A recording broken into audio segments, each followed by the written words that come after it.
Whether you call it Kveik, Kvik, or Kvike, there's no denying that this unique Norwegian yeast has had a remarkable impact on the brewing scene, and Imperial Yeast's A43 Loki is one of the best versions out there. With the ability to produce a clean beer when fermented as warm as 104 degrees Fahrenheit or 40 degrees Celsius, you heard that right, while also performing well at more standard ale temperatures, Imperial Yeast A43 Loki is as versatile as it gets, meaning you have zero excuses for failing to brew throughout the year. Learn more about A43 Loki at imperialyeast.com and grab a pouch for your next batch to see what all the fuss is about.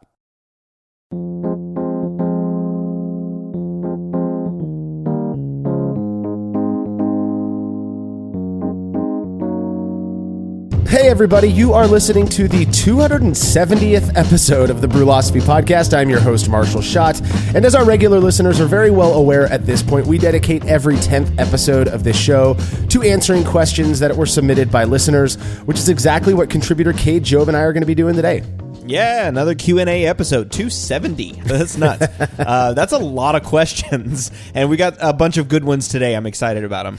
Yeah, these Brü A episodes are always a lot of fun, and I know I can't speak for you, Cade, but or any of the other contributors who do these with us. But one of my favorite things is when people ask us questions that are not specifically brewing related. We're kind of open books. So if there's something you've been curious to know about us or the way we brew, anything you really want to know about us, don't be afraid to ask.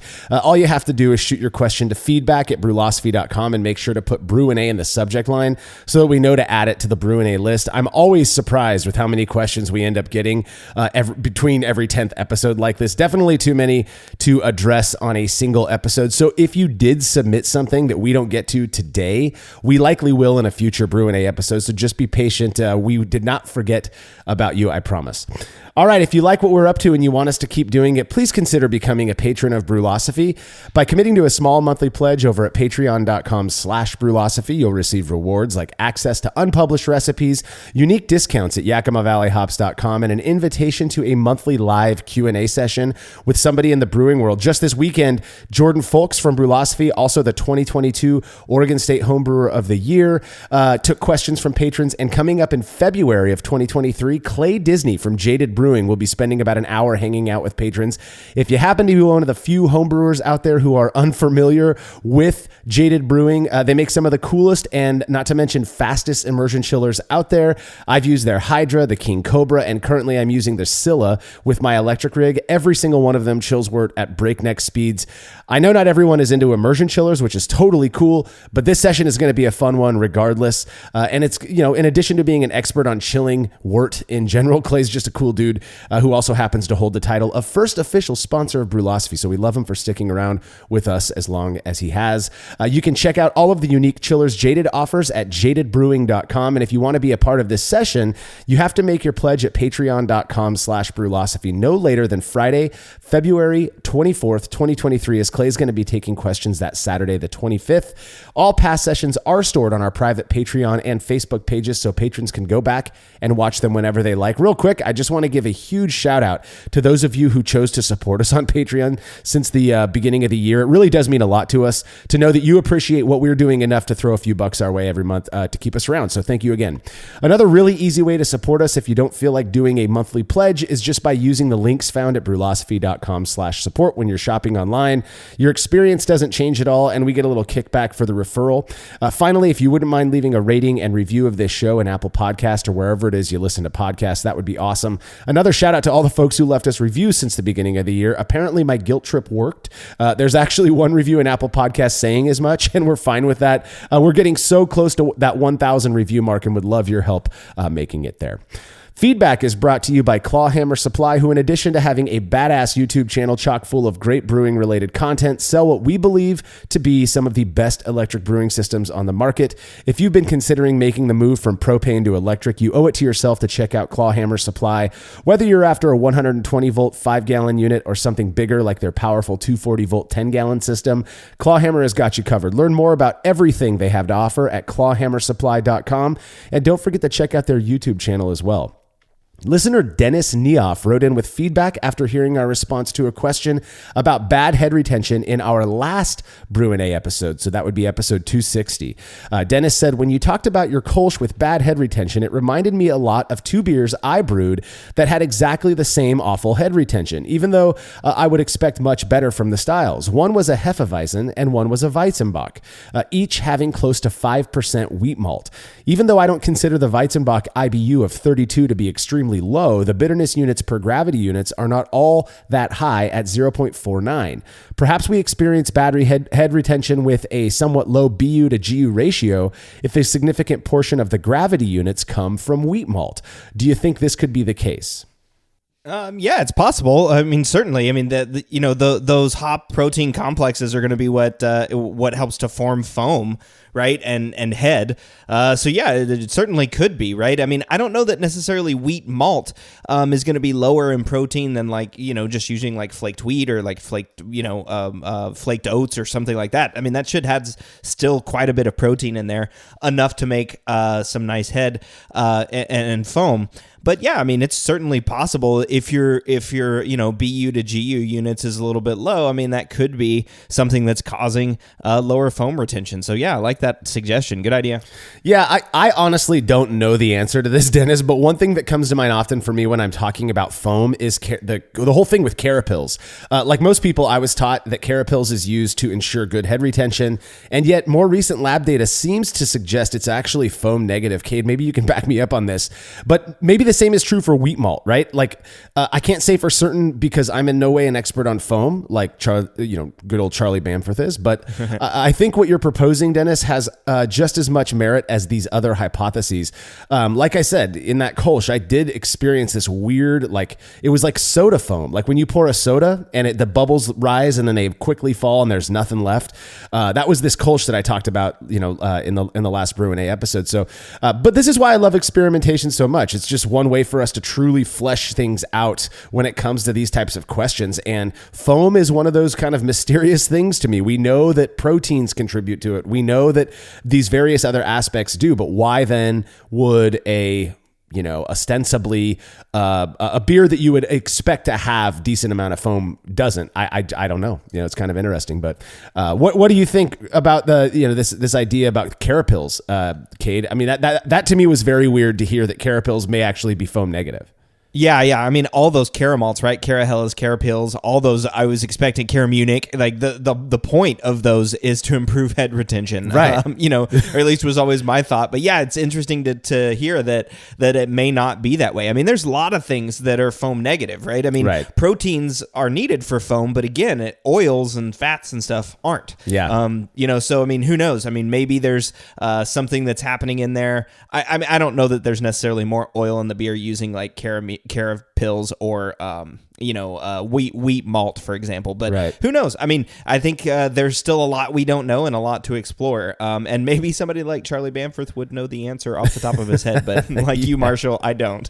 So. Yeah. Well, again, we do appreciate the question, Dennis. It's those types of questions that I think inspire further experimentation, and that's what we're all about. So thanks for the feedback.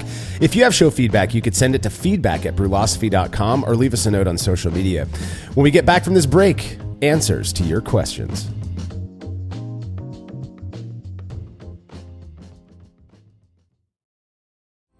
Chilling work can be a chore, especially after a long brew day, but not with the Xchillerator Counterflow Chiller, which can chill a 5-gallon or 19-liter batch of wort in 5 minutes or less, leading to a strong cold break and clear wort in the fermenter. Brulosophy's Matt Del Fiacco uses the Xchillerator Max and absolutely loves it. In addition to improved chilling efficiency, every Xchillerator comes with a 5-year warranty that covers the entire chiller for manufacturer defects. If you're looking to up your chilling game and a CFC is right for you, head over to Xchillerator.com today.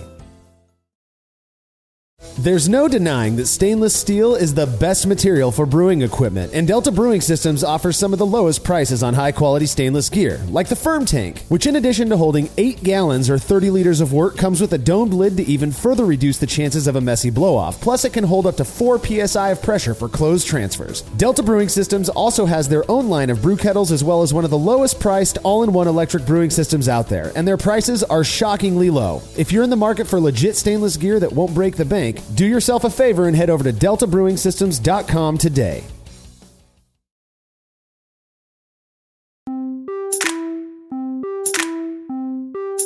Thank you so much to everybody who has submitted questions for this Brü A. We love answering them, and we hope you enjoyed listening to our responses. All right, first question comes from Mike Harrison, who says, prior to listening to episode 263, this is the one where we talked about boiling wort in a covered kettle, I didn't realize DMS is driven off at such low temperatures, 99 degrees Fahrenheit or 37 C.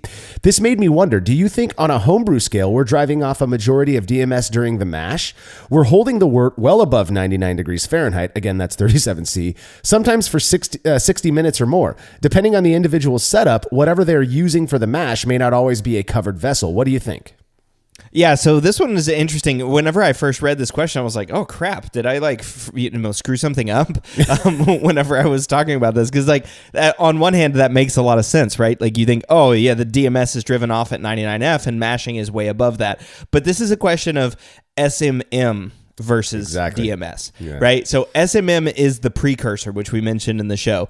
And so DMS itself isn't present in huge quantities during the mash. It's just not. I mean, SMM, though, is.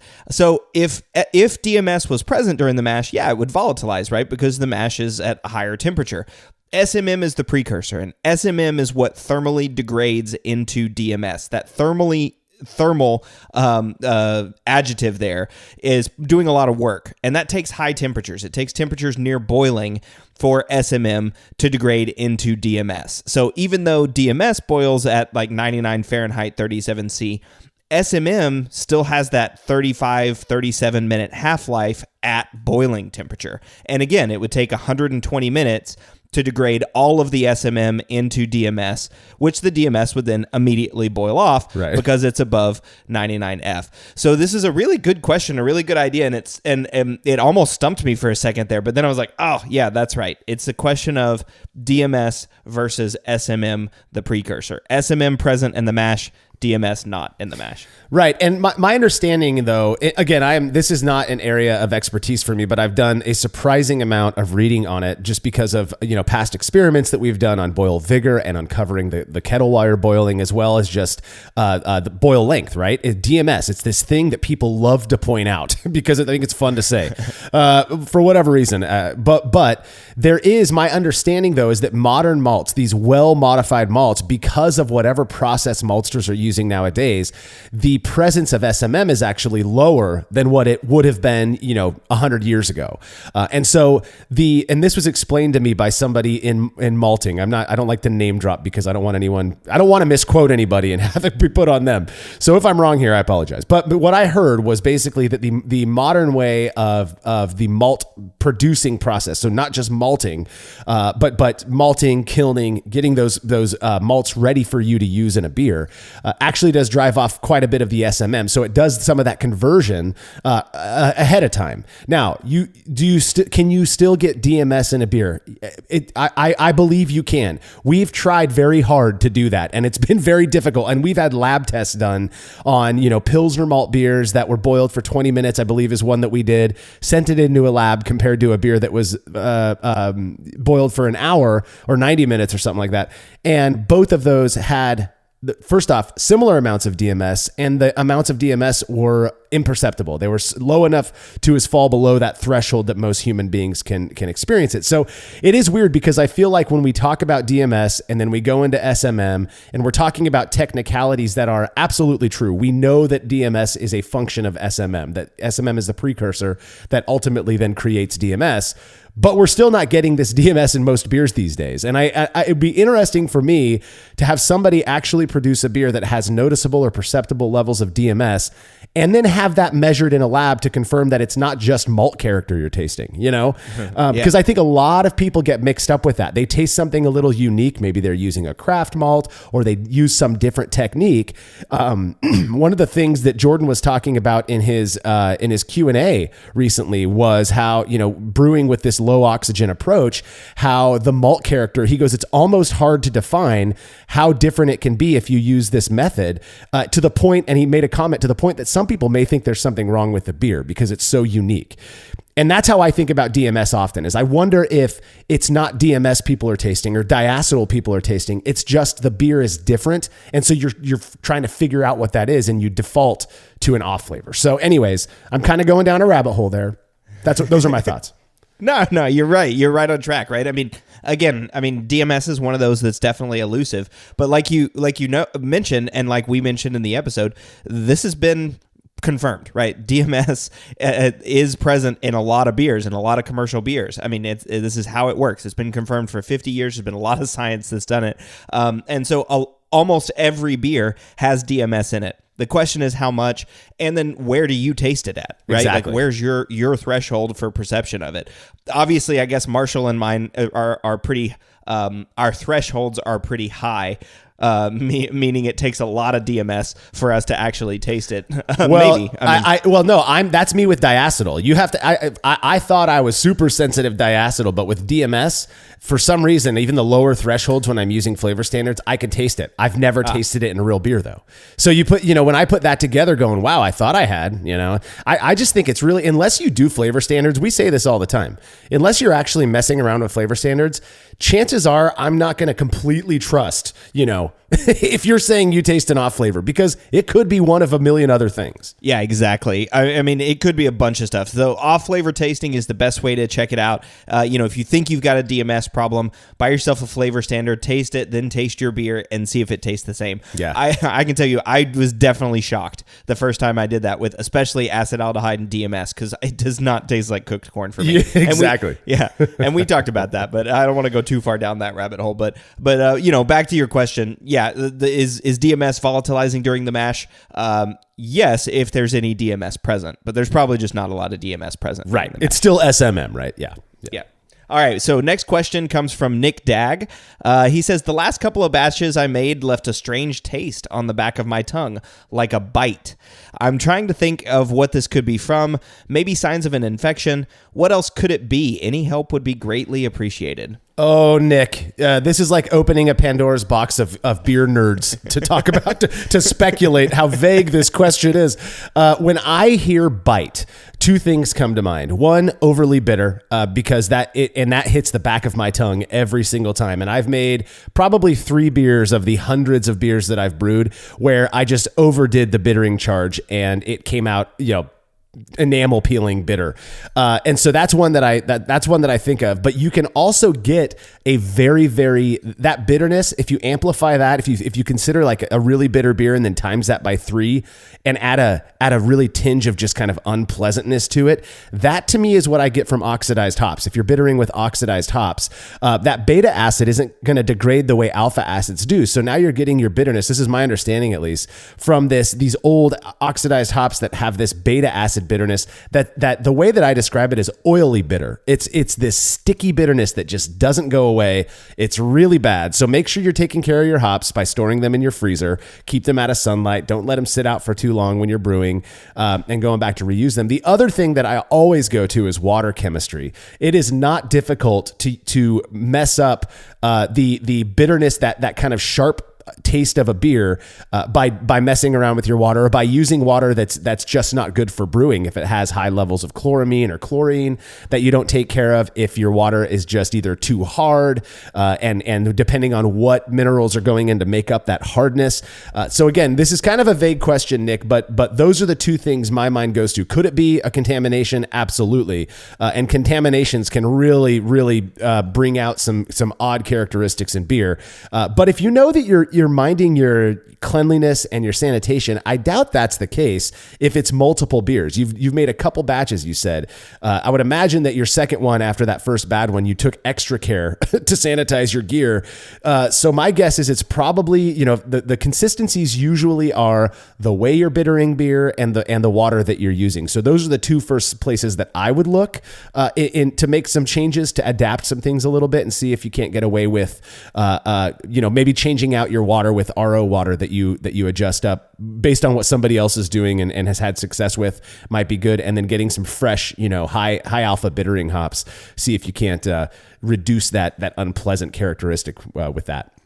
Yeah, for sure. I mean, it's very hard to say what that bite is without like tasting the beer, or at least with some more information. You said it's the last couple of batches, so that tells me that you didn't have this, or at least didn't notice it before the last couple of batches. So again, I mean, assuming it wasn't there, first thing that you want to do is try to track down, well, did anything change in those batches, right? So you said it's multiple batches. What was consistent between the batches? That's going to be first question. And then did I change anything? Like Marshall said, water chemistry is a big deal, right? If you're getting bite, water chemistry changed. Maybe there's some additional chlorophenols in there, or chloramines that are going to lead to chlorophenols. You never know. I mean, there could be, maybe you're adding gypsum in there, but there's already enough, of those compounds in the water. So there's a lot of things that could relate to that bite. But then there's another one. Marshall mentioned, hops, and there's two things that I also might add to that. Hops, especially in high amounts, can lead to hop burn. And I often taste that like on the back of my tongue, or especially like in the back of my throat, if I get this hop burn character. And then I've noticed that more and more and more in these hazy IPAs that are just have a crap load of hops thrown at them. The end, or especially when you get down to the bottom of the glass or the bottom of the keg when things have sort of settled, you're just getting like straight hop. Like hop pellet matter sometimes, and it just burns and it doesn't taste great. I don't know if that's the bite that you're talking about, but the other thing, and this one may actually be, my best recommendation is check the carbonation level. If your beer's overly carbonated, that can oftentimes be a bite at the back of your tongue, like carbonic acid. I usually often feel it on the sides of my tongue more than I feel it on the back, but maybe their carbonation level has changed. In those beers, maybe they're just a little bit more carbonated. I don't know that infection is necessarily it. A bite is not something I generally think of whenever I think of infection. I think of like sour or tart. Maybe that's what you mean by bite, but that's more where I would think if you've got an infection, sour or tart, or you're getting a weird smell that you can't describe. That's kind of signs of infection for me. So water chemistry, carbonation, hops, kind of all those things. Yeah, no, I couldn't agree more. That was a good one on the carbonation. Oddly enough, I do the whole burst carbonation thing, and one of the things that I was cautioned about, which brewers love to caution other people about the stuff, was carbonic bite. If you carbonate too fast, I've never gotten it in my beers, and it could be that I'm just not sensitive to it. But I also don't overcarbonate my beers, and I've definitely had overcarbonated beers, and depending on the style, I'm not sure I would describe it as a bite as much as it almost like takes the flavor away from the beer, right? It's so bubbly that it just kind of flashes in your mouth and then it goes away. But those are our tips, Nick.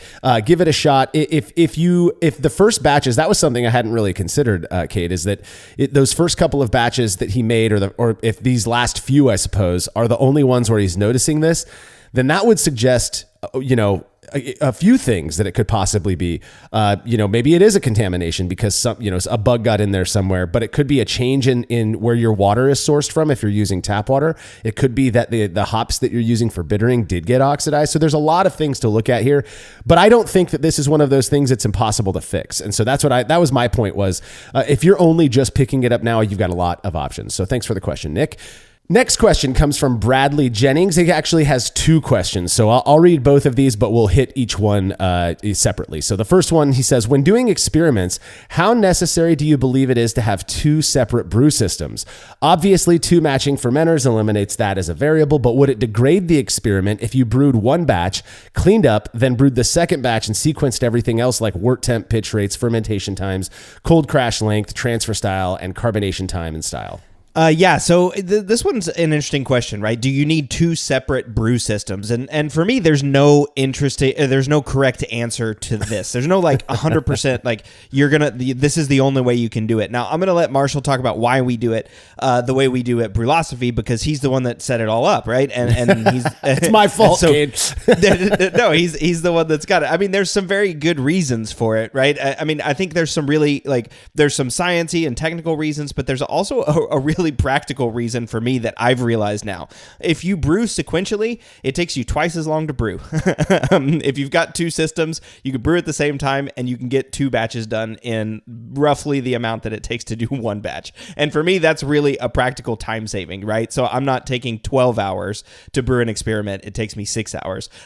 But that's just a very, very practical thing. I will say, though, that very often in scientific research, and when I'm talking about scientific research, I'm talking about stuff that gets published in journals, right? Stuff that's done by Oregon State or Cal Davis or Colorado State or Virginia Tech or any of these universities that are doing research that's getting published, or John I. Haas or anything like that.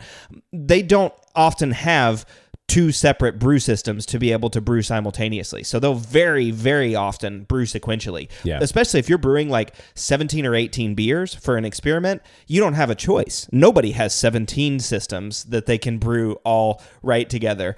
So you will see this very often, especially in published research where they'll brew sequentially. They'll brew a batch and then a day or 2 later brew the next batch, and a day or 2 later brew the next batch, trying the best that they can to hold everything consistent. Mm-hmm. And that's been there.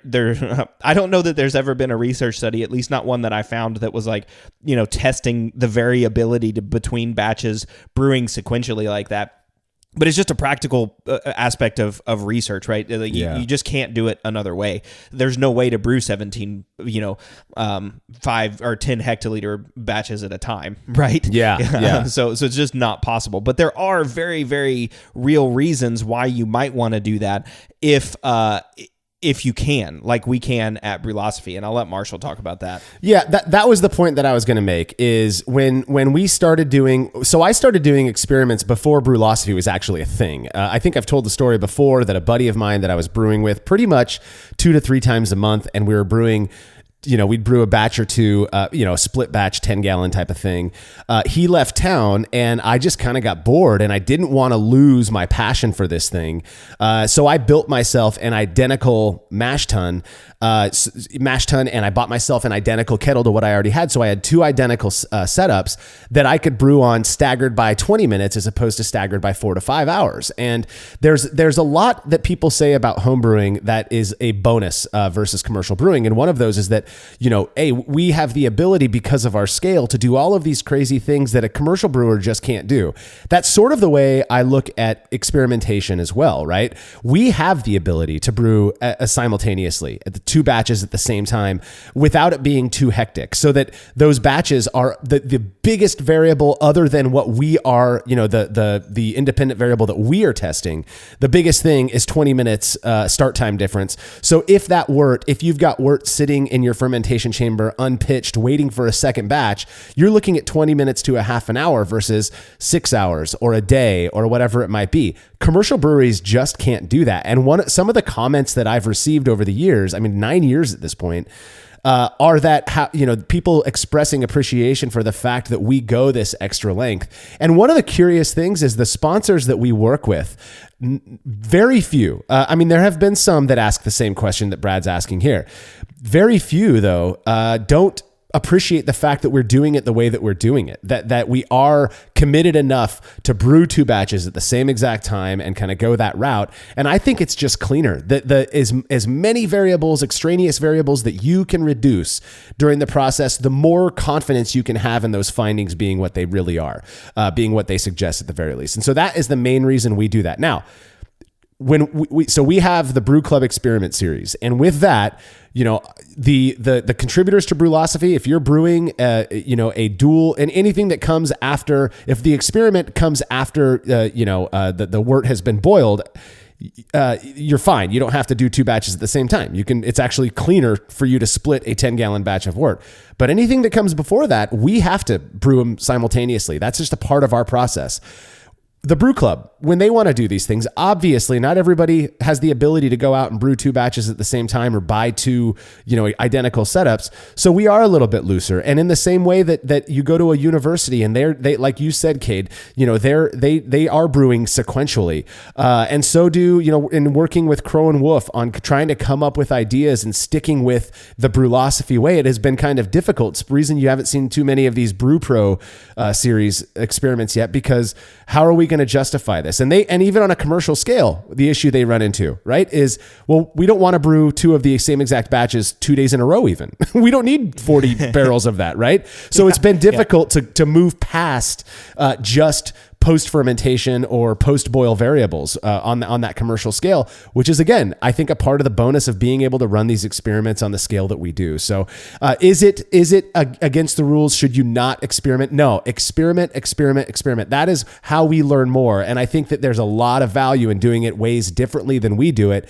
I just like the way that we're doing it because it does, again, it reduces the impact of potential extraneous variables from sitting around a little too long, being exposed to whatever is in the environment, yada yada, stuff like that. Well, and I can give a very real example of what you're talking about, Marshall. And I think one of the things is like kettle boil, right? We talked about DMS earlier today.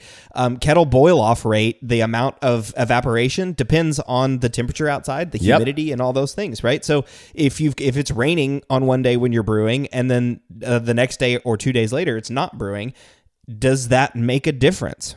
Right? Yeah. And you can't say that it doesn't unless you've done an experiment testing that out, right? And so that's just an example of a variable that we just don't want to deal with. So, right? We have two systems brewing at the same time. Exactly. And we'll wrap up with this one on this question, Brad, then we'll move to your next one. But the other thing to think about is time. Time, we know, has an impact on everything. So if we find a significant result, right? So we have this significant result, but one beer was brewed on a Saturday and the other beer was brewed a couple days later. We let that other wort sit around for 2 days before pitching it, or let's just say we pitched it then. Then it's like, okay, well, how viable was the yeast? Even if it was dated on the same day, you're pitching it 2 days later. How long did you let those hops sit out? Maybe they got a little oxidized in the time between, first brew day and second brew day. I wanted all of that eliminated. And so to reduce that time difference down to 20 minutes from a day or two, it makes me feel more confident in the results that we get. And that's the other thing. I mean, we could do a whole show on this, obviously. Listen to us harp on this. But that's the other thing about what we do is a lot of people just look at the brewlosophy thing and they're like, it's just a couple of dorky homebrewers, pretending like they're scientists and whatever. The truth of the matter is, I think most of us at this point have some background in scientific research. We've, a couple of us have our PhDs. You used to be a lawyer that you know how to study. Currently training to get a exactly.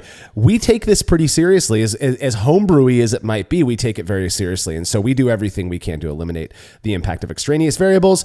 And maybe we should do a show on that, but we're going to stop with that question now and move on to your second one, Bradley. This one says, with multiple taps on your keezer or kegerator, do you prefer to reserve, say, 1 to 3 for the same styles while swapping out styles on the other taps, or do you just change as you go without really thinking about it? That's a great question. It is a great question, and I may be like overthinking it a little bit. I'm not really sure if you're meaning like, do you only run IPAs on certain taps and like only stouts on another, or are you asking like, what styles I have on tap? So I'm not really sure. I'll answer like just sort of what I do with my taps. I only have 3 taps on my kegerator, and it's really just the latter. I kind of just change it without really thinking about it. I rotate. It's basically just whatever I have brewed at the time and whatever I want to drink, right? I do clean my draft lines, but I don't really think about the style of beer when I'm hooking it up.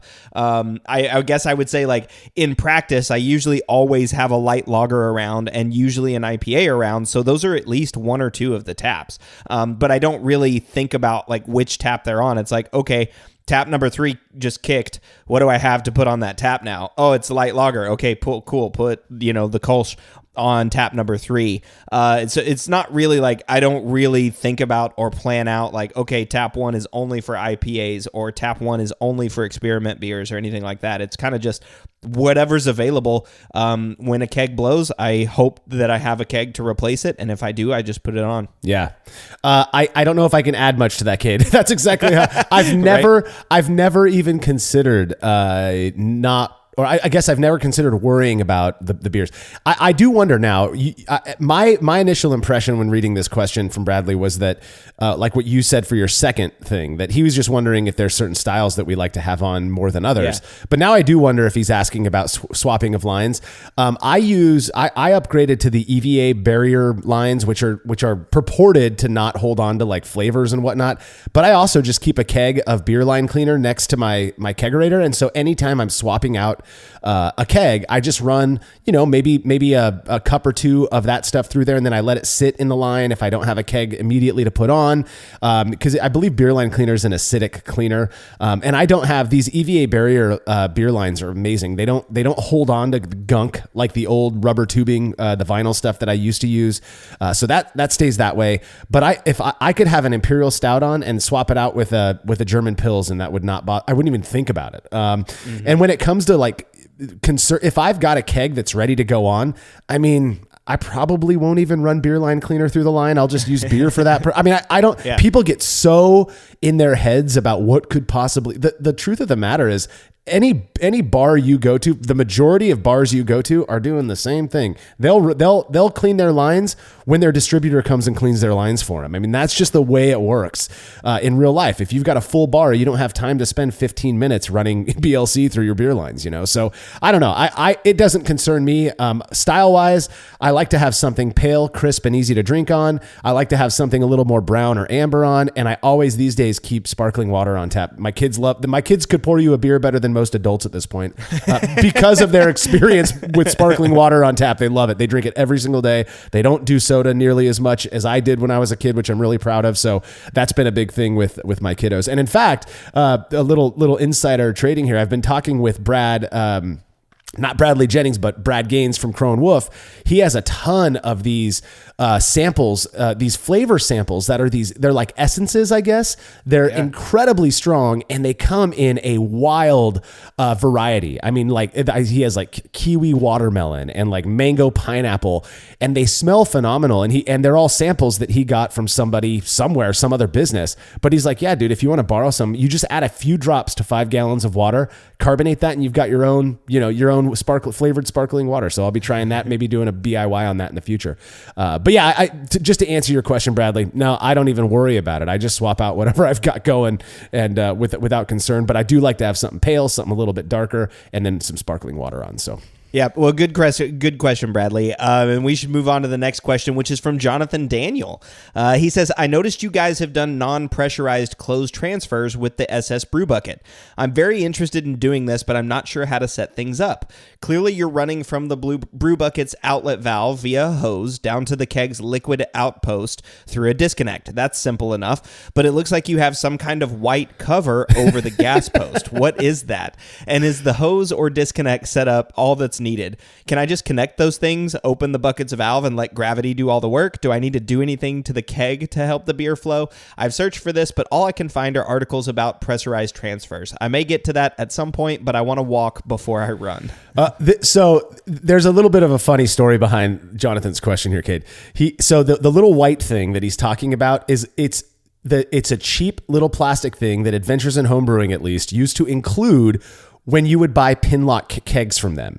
All it does is it pops down and it keeps it, and it has two little pinlock sockets on it so that you can lock it into place on the gas post, and it just keeps the poppet down so that it's not pressurized, so that if you are trying to, whatever you're doing, if you're racking out of a keg, if you're racking into a keg, you put that on there and there's no pressure buildup, right? That's all it is. You could just as easily, in fact, I would recommend not even using that thing and just using a gas out, your disconnect, and putting that on there. The sole purpose of that, Jonathan, is so that you don't build up pressure so that you can transfer beer into the keg. Now, if you're doing non-pressurized, if you don't want to push with CO2, you have to have gravity.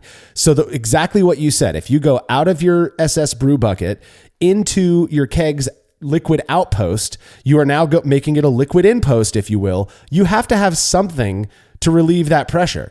Just put your gas outpost on there. That's all you need to do. You could sit there with a screwdriver, a flathead screwdriver, holding it down if you want to. But if you put that disconnect on the gas outpost, that beer will flow. Gravity works that way. Unless you have a clog in your brew bucket, there's nothing stopping that beer from going out of the brew bucket into the keg at that point.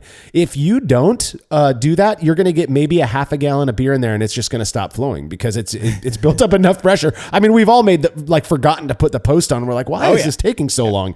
But that if I believe that's all Jonathan is asking, Cade, and that's a simple answer. That little white thing is only for pin lock kegs. In fact, ball lock kegs, interestingly, everyone that I'm now using ball lock kegs and not pin lock, and every ball lock keg I've ever used has a PRV on it that you can lock up. And so that's why most people with ball lock kegs don't have anything on their gas outpost or their gas inpost, as it were. But so that's the other option. If you don't see that white thing or you don't see something on the gas outpost, it's likely because they're using ball lock kegs instead of pin lock kegs. Yeah, that's exactly right, Marshall. I mean, I don't know that I can add anything to this. That's exactly right. I've got the same thing, right? And I have pin lock kegs, so it's just a little gas poppet depressor, I think is actually what it's called. Yeah. And you just screw it on there, and again, it's like Marshall said, it's just that you let the pressure out of the keg, right? If you don't, it just builds up pressure. Same thing if you don't unplug the bung at the top, right? If you've got a cap or something at the top of the brew bucket, it'll create like a little negative vacuum and nothing will flow out of the bottom. It's actually kind of cool to see that. And then I have a funny story too. Another good thing about using like that poppet depressor or a quick disconnect is I generally always purge the keg, right? You're going to purge the keg, and so it's going to be slightly pressurized whenever you are getting the air out of it. If you forget to depress that gas poppet and the keg is pressurized, when you open the valve on the brew bucket, it goes bloop, and it blows a whole bunch of CO2 right up through your yeast and hops that are sitting there, and it just blew all that yeast and hops back up into your beer. So congratulations if you used findings in your fermenter. It is no longer clear beer, and now you get to transfer all that down into your keg. Yeah. So I've done that a number of times too, but yeah, that just put the little disconnect on there, and it'll save you a lot of time and trouble. Yeah. And this is where you pointed something out that I failed to mention, Cade, is that you have to also not pressurize your fermenter it's negative pressure at that point. You're creating a vacuum because the beer is leaving and sucking air in. That's just the way pressure works. You have to displace that liquid with something. We like to use CO2 because it doesn't react with beer. It doesn't oxidize the beer. We've done some experiments that don't, if you just isolate what you're doing to your fermenter at the time of kegging under gravity, and that air likely isn't going to have much of a negative impact. And if you think about it, as long as you're not agitating the beer too much while you're transferring it to the keg, the oxygen or the air is really just sitting at the very top of that beer. So that may be why you can get away with kegging beers that way and not having them be oxidized. But one thing you can do is what we call the balloon lock, which is just kind of tongue in cheek. But you fill up a Mylar balloon with some CO2, put it on a bung, and pop that onto your fermentation vessel. And you'll probably have to fill it up once or twice during the kegging process, but that will suck the CO2 out of the balloon into your fermentation vessel so that it's not as exposed to oxygen as if you were just to take the bung off and let the air do its thing and push that beer out. Now, one thing that I would recommend is if you have an airlock on your fermentation vessel on your brew bucket, just take that off, maybe cover the lid or that little opening with some sanitizer soaked paper towel or something. It will suck the sanitizer in from the airlock if you don't mind that. So, we've got to take a short break. We'll be right back with more Brü A after these messages.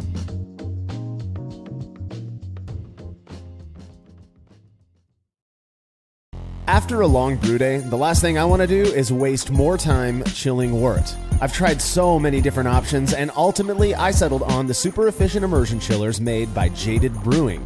With the King Cobra and Hydra, I'm able to chill my entire batch of wort from boiling to just a few degrees above groundwater temperature in as little as 6 minutes. If an immersion chiller is right for your brewery, then do yourself a favor and check out all of the rad options Jaded Brewing has to offer at jadedbrewing.com, and be sure to let them know Brulosophy sent you. As every brewer knows, the best beer requires the best hops, which Yakima Valley Hops provides fresh from the source to brewers around the world, carrying everything from classics like Cascade to modern favorites like Galaxy and Mosaic, as well as other ingredients and gear. Yakima Valley Hops has it all. And don't forget to check out their new podcast, The Late Edition, where the YVH crew goes into depth on our favorite plant with industry experts. Head over to YakimaValleyHops.com now to see all they have to offer and subscribe to The Late Edition wherever it is you listen to podcasts. Family-owned Atlantic Brew Supply is the largest homebrew shop in the Southeast. No gimmicks, no multinational corporate overlords, and no BS. They offer exclusive malts, yeast, and more from local artisans, as well as award-winning recipe kits. They also sell professional brewing gear and cask equipment from sister companies ABS Commercial and Cask Supply. Most ingredients are available by the ounce, plus Atlantic Brew Supply has an on-site calculator to help you craft your best brew. Orders are processed same day, and 2-day shipping is guaranteed for East Coast customers. Get 15% off your first order using promo code BREWPOD, that's BRUPOD, at AtlanticBrewSupply.com.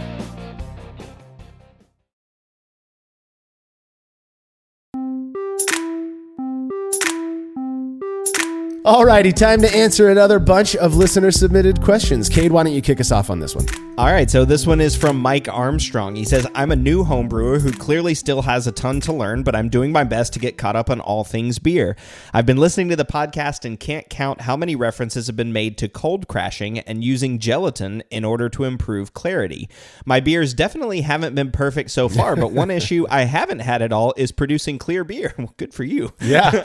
I even brewed an American wheat beer as my first batch, which I expected to be a little hazy because a lot of commercial examples are, but that thing was extremely clear. So my question is, what am I missing? While I should probably be glad that my beer is clear without these extra steps, I can't help but think I'm doing something totally wrong that could be affecting other aspects of my beer. I brew all grain using an electric Brewzilla system, add Irish moss at about 10 minutes left in the boil, ferment in a 7-gallon PET carboy, and still bottle condition my beers. Should I just stop overthinking this and appreciate my clear beer? I love this question. And first off, I'm an experienced homebrewer of almost 20 years at this point, Mike, and I'm still feel like I've got so much to learn, and that's part of the reason we do what we do. So you and I are still in the same boat regardless of how long we've been brewing. The other thing is, to get to the very end, your question, stop overthinking and appreciate your clear beer. I mean, yeah, if your beer is good, if you like your outcome, and your friends like it, I mean, I this is one area where I do like to get feedback from other people in my life. Hey, what do you think? Do you like this beer? And I will use that to kind of adjust my brewing approach.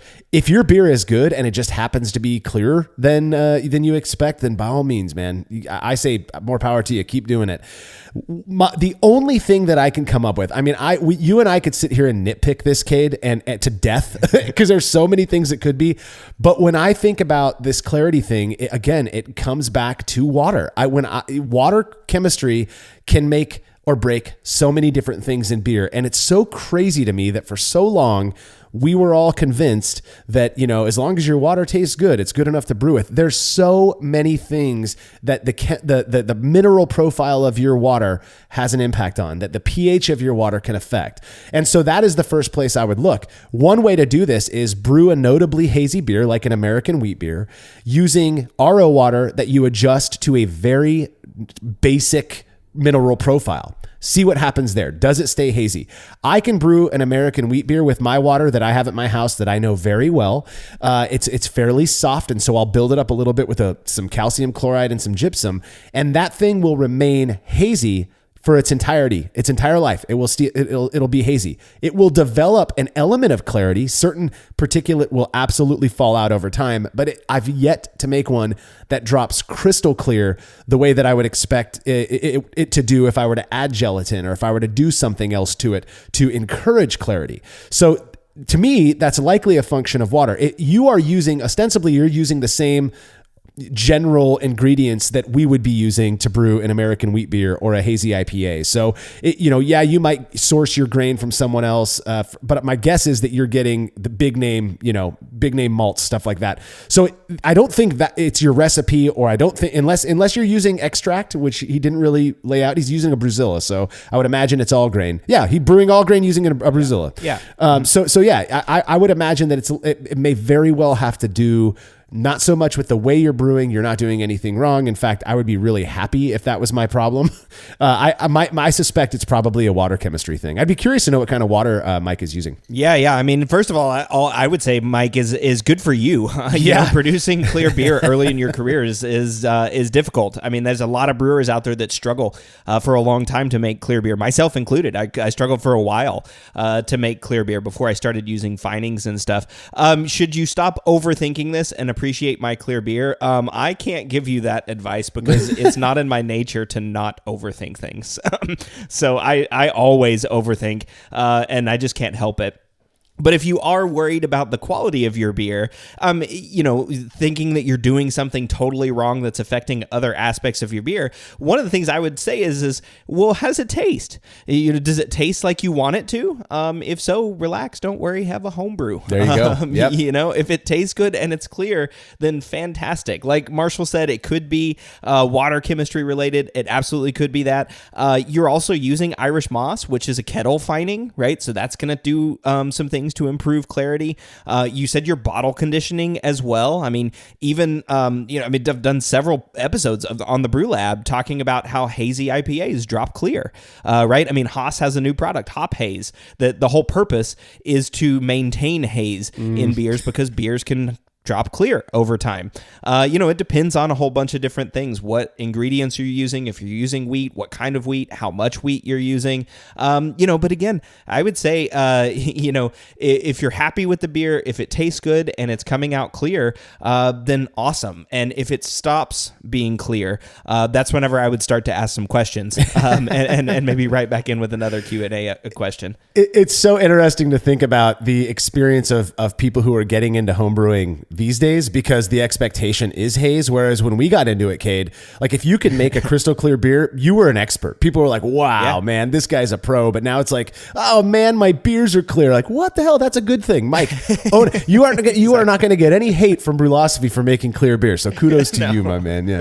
Yeah. All right. Next question comes from Jonathan Ritchie, who says, with the colder weather approaching, this question was submitted a couple months ago. Like I said, we get tons of questions every 10 episodes. He says, it's still cold here. It's Maybe still cold in California. No, it's cold. It's actually 35 degrees outside this morning. My goodness gracious. He says, with the colder weather approaching, the darker beers are being brewed. I recently acquired a beer gas setup, which is 30% CO2, 70% nitrogen. What would be the best method to serve on nitro? Would you carbonate with CO2 to a certain point, then only use the beer gas to push the beer and serve? Or would you suggest carbonating with the beer gas from the beginning? Yeah, so this is cool because last year I brewed a low ABV porter for the brewing class at Oregon State. And so this was like the one of the courses that we get to take as a fermentation science student is actually like brewing science. It's taught by Tom Schellhammer, so it's hella awesome. And you get to brew a beer, and our group decided to do a low ABV porter. And the thing we wanted to do with it was we wanted to make a real ale, a cask conditioned porter. And we were thinking about that, and it's like, hey, it's the brewing science class, so let's do it. Let's try to understand carbonation. So we actually carbonated that beer 3 different ways. We used CO2 to carbonate one. We used beer gas, a 70-30 split, just like you did, 70% nitrogen, 30% CO2. And then the third one, we cask conditioned. So we put it in a cask and added some priming sugar and let it condition itself. So it was really fun to see how those different carbonation methods changed the taste and flavor of the beer. And in my opinion, the one that was carbonated entirely on beer gas, so that's just straight out of the fermenter, straight onto beer gas for carbonation, it was awesome. Yeah. It was great. When compared, the CO2 one had this like carbonic bite. We were talking earlier about bite and carbonic acid. It had this like bite to it. It was still a fantastic beer. It just tasted more like a regular porter, right? Yeah. Like Americanized version. Yeah, exactly. An Americanized version of porter. But that one that was on beer gas, oh my gosh, the pour on that was so fun. I could just, if there were like looped videos of beer pouring into a cup from that's served on beer gas, I would just watch those like all the time. Like, I would just put that as my screensaver. It was creamy, it was smooth, it poured beautifully, it was awesome. Since you've got a beer gas setup, I'm assuming you have a nitrogen faucet. Yeah. If you don't, you are going to want to get one of those. That nitrogen faucet has this restrictor plate in it that helps with that creamy pour. So, if you just pour it out of a regular faucet, it's not going to look as great. So if you've got that and you've already got the beer gas set up, splurge a little bit on the nitrogen faucet and do that too. But again, my recommendation to answer your question is I'd carbonate on beer gas just from the beginning. It's going to take longer. Set it and forget it for a week or two, and then serve it using the beer gas as well. Well, correct me if I'm wrong, Cade. I've never had a beer gas set up at my house. It's not something that in part because I don't make that many beers that I would want on beer gas, and I didn't want to take up the real estate in my Keyser or kegerator. I love a good porter or stout served on beer gas. And so I've done a little bit of research on how they work. My understanding, two things. One, the typical approach is to hit the beer with the 70-30 blend and carbonate that way, that you want to get as much nitrogen absorbed into that beer as possible because it will not stay in that beer once it's poured. So that creates that cascading effect. That's in part what that beautiful look is the nitrogen very rapidly escaping the beer and then creating that delicious foam. So that's one piece. And then my understanding is when you're serving on beer gas, you're serving at like 20 to 30 PSI, which that is about, almost 10 to 15 PSI higher than standard CO2 serving pressure. So if you serve out of a regular faucet without that restrictor plate, it's going to come rocketing out of your faucet. It's my understanding, unless you have like super long beer line. So I believe both of those two things are kind of that's just the standard. So I'm curious what Jonathan has been reading. He, if he bought this beer gas and then heard from somebody that maybe I do know of pubs. I went to a pub down in LA one time. It wasn't a pub. It was just a restaurant that was serving all of their beer with nitrogen instead of CO2. And I don't know why they did that. Maybe they had an extra tank, but it actually, it knocked a lot of the CO2 out of these beers after a while. Because when you have a beer connected to a tank, that tank is putting positive pressure on those kegs. And so to me, I didn't like that, but I don't know why anybody would choose to do that on the homebrew scale. If you're getting a beer gas setup, use the beer gas setup, carbonate with it, or I guess carbonate with it, nitrogenate and carbonate with it, get your beer to where you want it to be. And then you start serving it using a stout faucet, I believe is what they're called. And that will produce that look and that feel in your mouth that you're going for. Yeah. I mean, I don't know that I can add anything to that. I mean, that's a great way of describing exactly what I was saying, right? You want nitrogen to be in there. That restrictor plate is also going to strip out CO2. Right. It's going to, and so you're going to get a nice creamy pour on it. But yeah, cool. Congrats on getting the beer gas set up. If I had one of those, I would definitely keep a beer on tap. I love drinking IPAs through beer gas, not just darker beers. So that's something to think about as well. Well, all right. Next question comes from Nathan Phillips, and he says, how do you add fining agents to beers when using a closed transfer setup with the whole daisy-chained corny keg full of sanitizer? Oh, Nathan, we get this question a lot. That's why I included it here. I think we've probably addressed it in the past as well. My approach is not what I recommend. It's not what it actually doesn't really keep the transfer fully closed. So the way I do it is the beer is fermenting. A lot of people like to add their gelatin fining or biofine or whatever it might be, Clarity Firm. They like to add that to the keg. So and then transfer the beer on top of that. I've never done it that way. I want to keep as much gunk in the fermentation vessel as possible. So I do my post-fermentation fining in the fermenter. That's just the way that I learned how to do it. It's the way that has always worked for me. And so my approach is pretty rudimentary. I make my gelatin fining, and then with CO2 running into the fermentation vessel at like 2 PSI, I very gently open the lid and I pour the stuff in, and then I close it as quickly as I possibly can. So is there going to be a little bit of oxygen exposure? Yes, probably. Is it going to be much? In my experience, has that been enough to cause noticeable signs of oxidation? It really has not. So that's the method that I use. Now, I've gotten, because of me talking about that method, which sounds really, again, rudimentary for lack of a better term. I've gotten a lot of emails from people suggesting other methods. One of them I think is really clever, is to take just a standard, water bottle that we hope most people are recycling if they're even using them out there these days. But a standard water bottle that you've sanitized, you add your gelatin fining to that, then you squeeze as much of the air out as possible and then pressurize that using one of those ball lock little caps. You can pressurize water bottles with these cool little ball lock caps. You pressurize it with CO2 to like 10 psi. Those things will hold something like 80 or 120 psi, something like that, before they explode. So you pressurize it to about 10 psi. Your fermentation vessel or your keg you keep unpressured. So now you're creating a negative vacuum, and then you use just your regular jumper cable from that ball lock thing on the water bottle to your gas out or your gas in on the keg. And when you connect that, it's going to suck that gelatin fining right into your keg or right into your fermentation vessel without any oxygen exposure, because you've pumped that bottle full of CO2.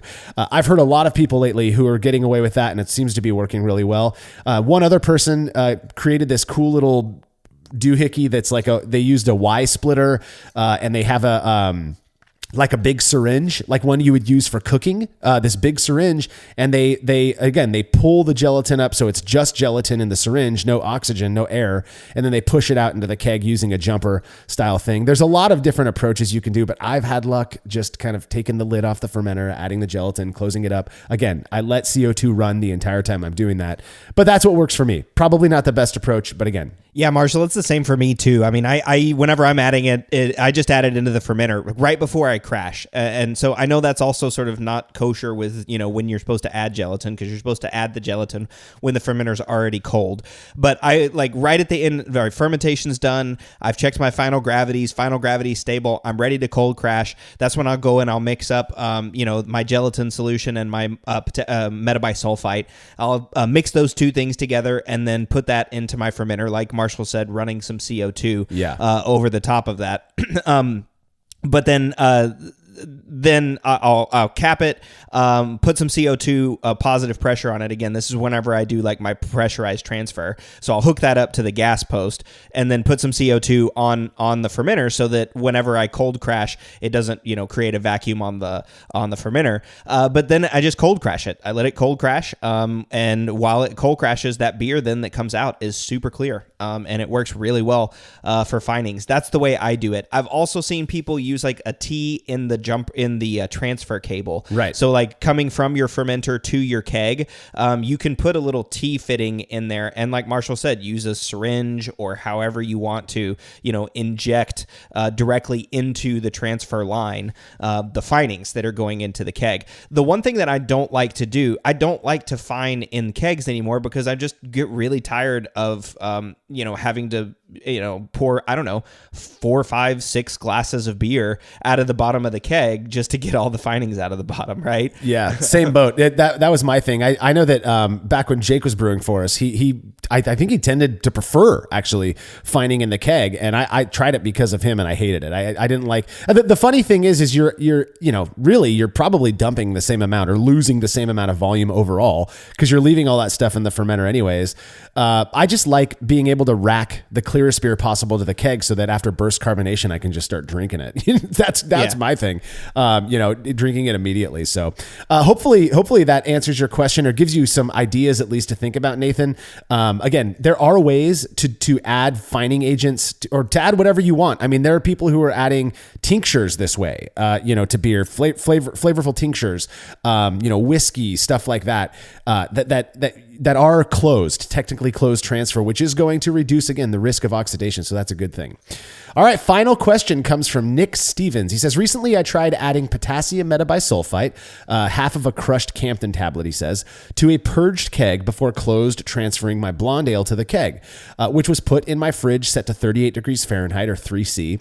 I tasted the uncarbonated sample from the fermenter beforehand and detected no noticeable off flavors.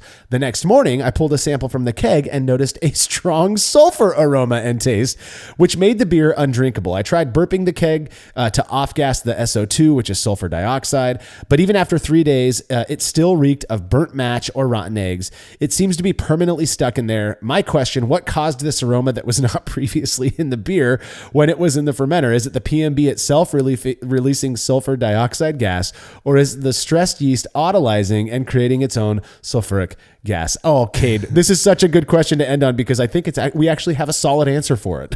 Well, I hope maybe you should go first. I'm not sure my answer is all that solid. Why don't you start, and I'll see if I can add anything. Well, my understanding, so Campden tablet, right, is potassium metabisulfite.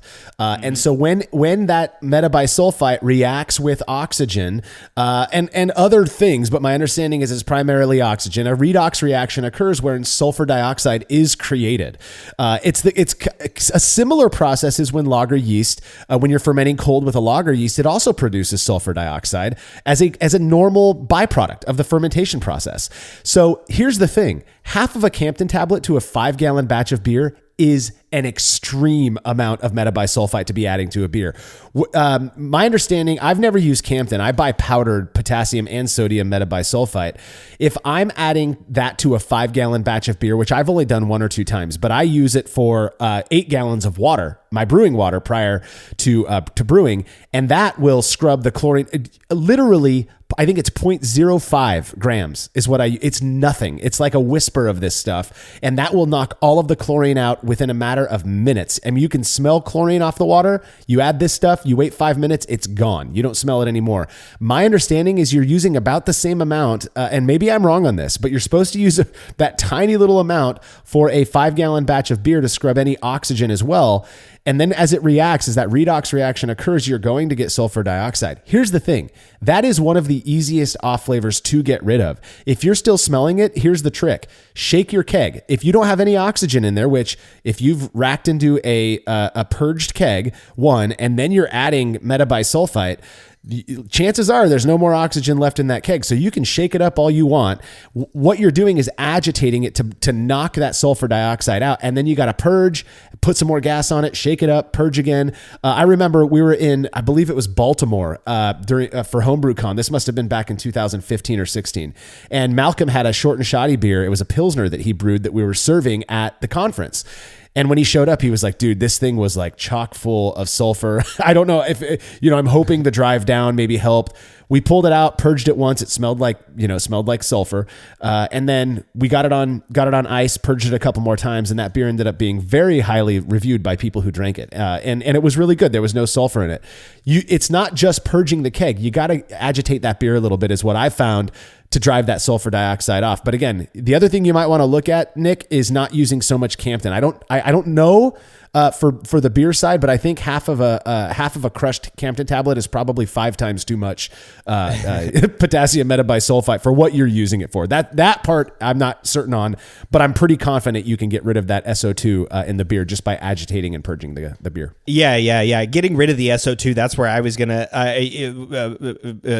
put my answer. Was like, you can get rid of sulfur dioxide really easily. It may take some time. It may take longer than 3 days. But like Marshall said, agitate the keg, right? Agitate it, let it off gas, and then when it off gases, burp it, and that sulfur dioxide will eventually go away. Now, it could take a while. I mean, it depends on how much you're shaking it and how often you're burping it. If you don't want to sit there for an hour or so, it may take a week or so or a few weeks to get all of that sulfur dioxide out. It's been a while since I've weighed a Campden tablet to see what it is, but 0.3 grams is what I use whenever I'm adding potassium metabisulfite. And another thing I do is do it in the fermenter. So if to the extent that there is any, sulfur dioxide in there, hopefully it's stuck in the fermenter and not in my keg whenever it comes out. And maybe that's one of the reasons why I haven't ever experienced this. I've used metabisulfite 50 times at this point, and I've never made a sulfur dioxide bomb. I mean, maybe I just got really lucky. I mean, who knows? That's certainly possible. Or maybe something about the process that I'm doing. Or maybe, again, 0.3 because I'm actually measuring out 0.3. I don't use Campden tablets or anything. I actually put it on a scale and measure out 0.3 grams whenever I'm adding it to a 5-gallon batch. But maybe that's how I've gotten lucky. I have tasted sulfur dioxide beers, and those are definitely stinky, and like he said, burnt match, rotten eggs. Ugh. But again, agitate that, burp the keg, and you'll get rid of that flavor. Well, because we were talking about it, Cade, I just looked up the weight of a Campton tablet and I got a little bit more information that I think might be helpful for Nick. So each Campton tablet weighs about a half of a gram, which I would have expected it to be like 3 grams. I've never used Campton tablets. I like to buy the powder. It's easier for me to weigh out. I don't like crushing things, whatever. But it's about a half a gram of potassium metabisulfite, and that contains nearly 60% sulfur content. And so what this table that I'm reading here is saying is that 1 tablet of Campton per gallon will create 75 ppm of SO2, which is very high. If you're using half of a tablet, maybe that is within the realm of normal for that, but you're still going to get that reaction that occurs where sulfur dioxide is created. I mean, that's kind of the point. So you just have to purge, agitate, purge. The times that I've used metabisulfite for the packaging process, I never got any sulfur, and I'm very sensitive to sulfur. But at the same time, I do a lot of purging. When I when I burst carbonate, I'm doing that. I'm moving kegs around, so it's kind of agitating itself. I'm not too worried about clarity because like we said in the last question, I rack the clearest beer possible to kegs. So I'm moving it around, I'm purging it, so it's never been an issue for me. So that to me is the thing that I would try, Nick. I'm sure this keg is long gone at this point, but in the future, or for anybody out there who is getting that overly sulfuric, aroma off of your beer that you've used sulfites in to reduce oxidation, agitate it, purge, agitate, purge. It is one of the easiest things to get rid of in beer. And as awful as it smells, it shouldn't ruin your beer. So there you have it. That is a wrap on our 270th episode. Thanks again to everybody who submitted questions. I know I had a good time answering them. How about you, Cade? Oh, yeah, of course. I always love answering these questions and look forward to the next set. Absolutely. If there's anything at all that you would like for us to address in a future Brü A episode, please send your questions to feedback@brülosophy.com and make sure to indicate in the subject line that it's for Brü A, so we're sure to add it to the list. Again, we get quite a few questions, so if we don't get to yours right away, just keep listening. We likely are going to get to your question at some point. If you haven't already, head over to youtube.com/@the Brülosophy Show and subscribe to our channel. Host Martin Keene has been working very hard preparing what we're confident is going to be some really entertaining content, the first episode of which drops in February of 2023, so right around the corner. Also, don't forget to check out the Brew Lab podcast, where Cade takes you into the lab with brewing professionals to discuss the fascinating work they're doing on our favorite beverage, and make sure to regularly check brülosophy.com to stay current on everything we're up to. The Brülosophy podcast is made possible by the generous support of our sponsors, as well as all of our rad listeners. We seriously could not do this without you. Cheers to everyone who has subscribed and left a review of our show. It makes a huge difference. If you haven't yet, please consider doing so. Head over to brülosophy.com/support to view a list of ways you can easily help us to continue producing this podcast. If you want a reward for your support, visit patreon.com/brülosophy. Thanks again for listening. We'll be back next week with another episode of the Brülosophy podcast. Until then, think beer. Start off the morning with some hot tea, lemon and honey, cause it suits my bro. Put some herb in the bowl, yeah, it's homegrown. Ain't gotta go through the middleman, no.